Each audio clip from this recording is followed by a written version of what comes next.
Ce jour dédié pour la bonne éducation de l'Ander Eretz, donc dans le savoir-vivre et la Torah, des enfants Chana bat Chayamushka et Yitzhak Chaim ben Chayamushka Bezrat Hashem. Comme chaque semaine, on va donner un petit chidouche, expliquer un petit chidouche du Orach HaKadosh. Le Rabbi Chaim ben Attar, Zatzal, un des grands sages d'Israël, vivait il y a 300 ans, qui pouvait être Mashiach, donc un homme extrêmement saint. Sur notre paracha, Kitetse la milchama. Al oivecha, lorsque tu sortiras, on traduira en bon français en guerre, mais ce n'est pas marqué les milchama, en guerre, la milchama, à la guerre. Quand tu sortiras à la guerre, c'est défini. Al oivecha, contre ton ennemi. Untano Hashem Elokecha biyadecha. Et l'Éternel ton Dieu le donnera dans ta main. Veshavita shivyo. Littéralement, tu feras du butin. Mais si on veut traduire du mot à mot, Veshavita, tu feras prisonnier, Shivyo, les prisonniers. Tu feras prisonnier les prisonniers. Bon français, tu feras du butin de personnes. Mais si on regarde dans les mots exactement, tu feras prisonnier les prisonniers. Vereita bashivya eshetefatoar, tu verras dans les prisonniers une femme Yefatoar extrêmement belle, Veshachak tu en auras envie, Vela karta lechalisha, tu la prendras en tant que femme. Alors la Torah dit qu'on n'a pas le droit d'apprendre comme ça, on doit l'amener chez nous pendant un mois, lui faire toutes sortes d'opérations. À la fin, si on a encore envie, alors on peut se marier avec elle. Alors la Torah nous dit qu'est-ce qu'on doit faire, Veta el torbetecha, tu l'amèneras dans ta maison, Vegilcha et rocha, elle rase sa tête, Vasta et sipornea, elle laisse pousser ses ongles, mais elle enlèvera sa robe de prisonnière qu'elle a sur elle. Et les sages expliquent que les femmes mettaient des belles robes comme ça pour tenter l'ennemi. Donc, au contraire, on lui met un afro-pyjama. Elle sera assise dans ta maison. Pendant un mois, elle pleura son père et sa mère, qui ne sont plus là. Et après, c'est encore après un mois, qu'elle pleure, qu'elle est laide, qu'elle a les ongles longs, qu'elle est rasée, etc., qu'elle est habillée mochement, et que chaque fois que tu rentres en train de pleurer, si encore tu as envie d'elle, alors tu auras une relation intime avec elle, elle sera ta femme. Bon, il y a la suite aussi, ça ne nous concerne pas. Le Rav ici, il dit il y a un remez, un signe, c'est un signe allégorique pour une autre histoire. Il y a le sens plus simple, bien sûr, mais il y a une autre histoire. Qui t'aide, lorsque tu sortiras. Quand tu sortiras dans le monde, tu viens de Olam Haba, tu étais au paradis, près d'Hachem, et tu rentres dans ce monde. Il faut que tu saches, comme ça dit le Rav, que l'existence du monde dépend du peuple d'Israël. Si le peuple d'Israël se comporte comme il faut, alors le monde existe, il est bien, tout va très bien, il y a un flux de joie, de bonheur, de réussite, d'abondance, tout va bien. Et si au contraire, à Dieu ne plaise, le peuple d'Israël ne se comporte pas bien, alors c'est tout le contraire, Dieu ne plaise, c'est la famine, c'est les guerres, c'est les problèmes, c'est les maladies, etc. etc. Donc le peuple d'Israël a une mission sacro-sainte d'existence du monde. Et de quoi dépend la réussite de la guerre contre le Yetzer Hara. Donc quand tu sors, qui t'était la milchama. On avait dit que ce n'est pas en guerre, mais pour la guerre. C'est la guerre, il n'y a pas d'autre guerre, c'est la guerre la plus importante qu'il y a. Toutes les guerres à côté, c'est rien du tout. Comme il est écrit aussi dans le Maxime des Pères, Pirkei Avot, Eze Hagibor Akovesh et Yisro. C'est qui le vaillant, l'héros, celui qui vainque son Yetzer. Aller comme Alexandre le Grand conquérir toute l'Asie, bon, ça, il faut simplement savoir être cruel et tuer les gens. Ça, c'est pas. Mais arriver à retenir son Yetzer, à juguler son Yetzer, ça, c'est un Gibor, ça, c'est un combattant. C'est la grande guerre. Et le Rav nous dit. Pour cela, ne crois pas que c'est simple, c'est une guerre très difficile. Il faut vraiment une aide du ciel extraordinaire. Mais il faut que tu saches. La suite du texte nous dit, quand tu sortiras en guerre, al oivera contre ton ennemi. Ce n'est pas marqué contre l'ennemi, ton ennemi. Alors Rav nous dit, il y a différents ennemis. Il y a un ennemi, toi tu viens par exemple, voilà, il y a une ville ici qui te plaît, hop, tu mets le siège et tu vas la conquérir. Mais si au début, au milieu du siège, on a ras-le-bol, tu veux partir, tu pars, voilà, tu laisses tranquille. La guerre s'arrête. Lui, c'est ton ennemi. Si tu le lâches, c'est lui qui va te conquérir et il voudra ta mort. Le Yetzer Hara, il veut notre mort. Donc c'est ton ennemi. C'est une question de vie ou de mort. Et bien que pour le vaincre, il faut des forces qui sont surhumaines. Il dit, normalement, naturellement, tu n'as aucune chance contre lui. Il est beaucoup plus... C'est l'ange du mal, un ange. Le texte nous dit, l'Éternel ton Dieu le donnera dans ta main. Si tu pars en guerre, alors Dieu, Hachem Bezro, c'est écrit, que le tzaddik, le rachat veut tuer le tzaddik tous les jours, et Hachem Bezro, Dieu le sauve, et comme ça, il sera sauvé par Hachem. Veshlavita Shivio, tu vas faire prisonnier ces prisonniers. Alors, nous, on aurait pu croire, Veshlavita Shivio, tu vas l'attraper à lui, le Yetzer Hara. Le Rav nous dit, on n'a rien à faire d'attraper le Yetzer Hara. Qu'est-ce qu'on va attraper le Yetzer Hara? Qu'est-ce qu'on va faire avec lui? Au contraire, qu'il ne soit pas là, ça nous arrange. D'accord? On ne veut pas Yetzer Hara chez nous. Fiche le camp. Ce qu'on veut attraper, c'est les prisonniers que lui a fait. Tu vas faire prisonnier les prisonniers. Les prisonniers qui étaient chez lui emprisonnés sont les âmes d'Israël.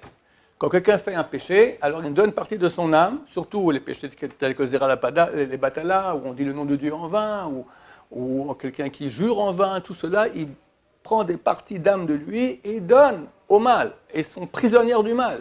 Il faut avoir des âmes entières qui sont prisonnières du mal. D'accord? Ce type-là, un bon juif à la base, est devenu un serviteur du mal. D'accord? Il se bat pour le mal, c'est un militant contre la Torah. D'accord? Son âme est prise par le mal. Donc tu vas partir en guerre, et tu vas aller sauver tes parties d'âme à toi, qui sont chez lui, chez le Yetzer Hara. Puis c'est peut-être même d'autres, aller leur parler pour qu'ils fassent tchouva, etc. Bezrat Hashem. C'est ça, les prisonniers. Dieu donnera dans tes mains les prisonniers emprisonnés. D'accord? Ce sont les âmes d'Israël.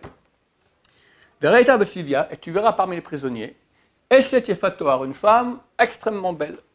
Maintenant, si on avait dit exactement comme je traduis, on aurait dû traduire, c'est marqué Eshet Yefatoar, mais une femme très belle, c'est Isha Yefatoar. Eshet, c'est un génitif. Eshet, comme on dit Eshet Ish, une femme d'un homme, d'accord? C'est une femme de. Tu verras littéralement une femme de très belle. Alors c'est une femme de quoi? Alors Rav explique que la guerre avec la Neshama, le Yetzer Hara ne peut se battre pour attraper la Neshama du juif que quand elle descend dans le corps. Le corps, c'est le mari. Le corps, c'est le mari, et la femme, l'âme, elle vient, elle descend, et ils sont ensemble. Là, dès qu'ils sont ensemble, alors devient la femme du corps. D'accord? La femme du mari qui est nous. Elle est très belle. Nous, on ne se rend pas compte. Le Yetzer Hara la prend.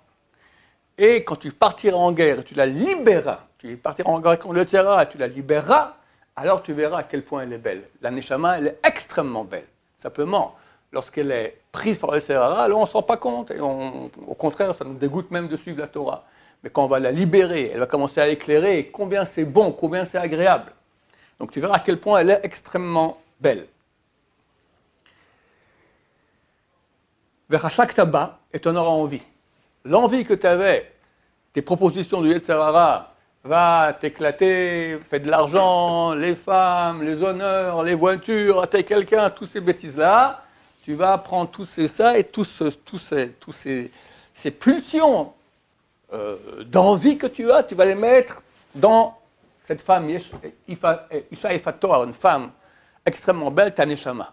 Et là, vu que tu auras envie d'elle et tu vas commencer à voir tellement elle est grande, alors Bezrat Hashem, tu commenceras à... Alors, comment c'est marqué? Il dit, Vechashakta ba. L'envie d'elle, la vie sera dans elle. Au lieu que la vie soit dans les choses futiles, l'envie, Vechashakta, sera dans elle. Tu mettras toutes tes envies dans elle. La kartaralechal isha, et tu la prendras comme femme. Comment? Vaveta el torbetecha. Tu l'amèneras dans ta maison. La maison, dit le Rav, c'est le corps. C'est marqué qu'après 120 ans, qui témoigne de nos actions, c'est marqué les poutres de notre maison. Elles vont dire, ah, voilà ce qu'il a fait à la maison, comme ci, comme ça, comme ça. Alors, en fait, c'est quoi les poutres de notre maison? C'est notre corps lui-même. C'est ça, les poutres de notre maison. Notre maison, c'est nous. La maison de l'âme, c'est le corps. Donc, le corps va témoigner. Donc, tu vas amener maintenant cette âme qui était partie.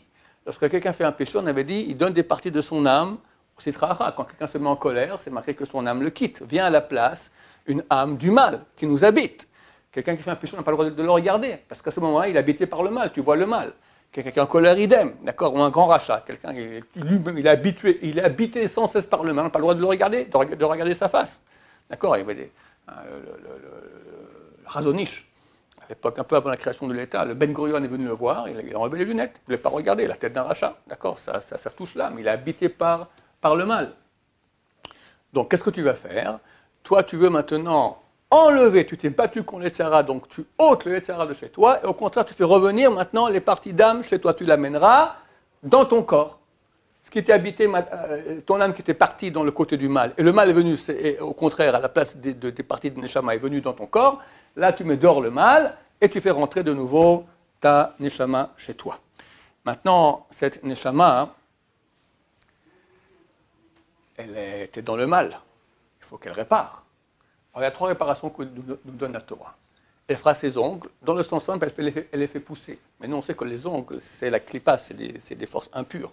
Donc le Rav explique ici autrement, dans son sens allégorique, elle se coupe les ongles, elle va couper les parties mauvaises du mal qui est en elle. Elle va se couper les cheveux, on sait que les cheveux aussi, c'est un signe de dinim, de rigueur céleste. C'est pas bien de se couper les cheveux la nuit. Quelqu'un qui rêve qu'il a les cheveux longs, c'est un mauvais signe, d'accord? Quand il rêve qu'il se les coupe, c'est bon signe. Cheveux longs derrière, c'est un mauvais signe. Et enfin, elle va enlever ses habits de prisonnière. On a dit qu'elle mettait des beaux habits, d'accord? C'est les habits du Yetzirah.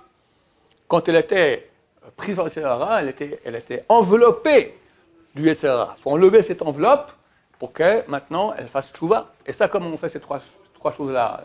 Couper les ongles, couper les cheveux, enlever les habits, par la tchouva.